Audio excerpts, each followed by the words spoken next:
सहस्राक्षः सहस्रपात् स भूमिं विश्वतो ऋत्वा अक्षतिष्ठदशाङ्गुलं पुरुष ये वेदकं सर्वं यद्भूतं यश्च भव्यं मुतामृतत्वस्येषाणः यदन्नेनाधिरोहति एतावानः स महिमा अतो ध्यायागुं स पूरुषः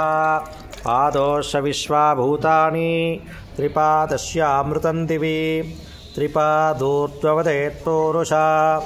पादोऽसेह भवात् पुनः ततो विश्वज्ञक्रामतु सासनानशने अभि तस्मात् विराडजायत विराजो अधिपूरुषः स जातो अत्यरिष्टत पश्चाद्भुवनोत्परः यत्पुरुषेण विशा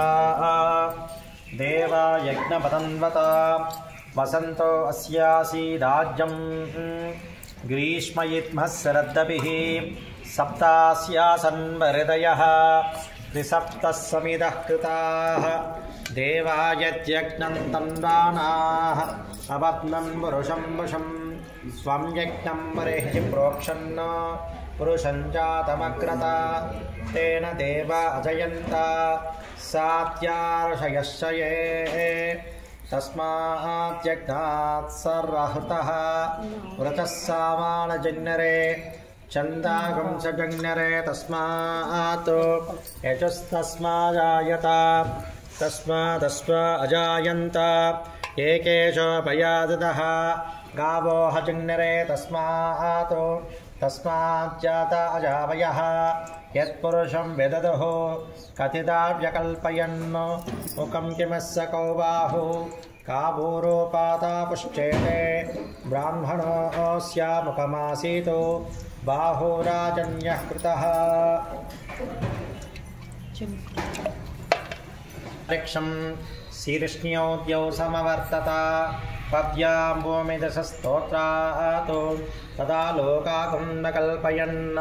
वेदाहमेतं पुरुषं महान्तम् आदित्यवर्णोदोषस्तु पारे सर्वाणि रूपाणि विचित्रधीरः नामानि कृत्वापि वदन्यदास्ते दाता पुरस्ताद्यमुदा जहार शक्रप्रविद्वान् प्रथसहस्रः त्वमेवं विद्वानमृतिः भवति नान्यः पन्था विद्यते अयनाय त्वां यज्ञेन यज्ञमयजन्त देवाः स्थानि धर्मान् प्रथमान्यासन् ते हनाकं महिमान सचन्ते यत्र पूर्वे सार्यासन् देवाः अब्जः सम्भूतः पृथिव्यैरसाश्च विश्वकर्मणः समवर्तताति तस्य त्वश्वा वेदतद्रूपमेति तत्पुरुषमाजालमग्रे वेदाहमेतं पुरुषं महान्तम् आदित्यवर्णोदोषस्तु पारे त्वमेवं विद्वानमृतिः भवति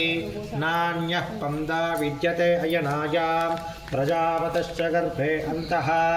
अजायमानो बहुधा विजायते तस्य धीराः प्रजानन्ति योनिं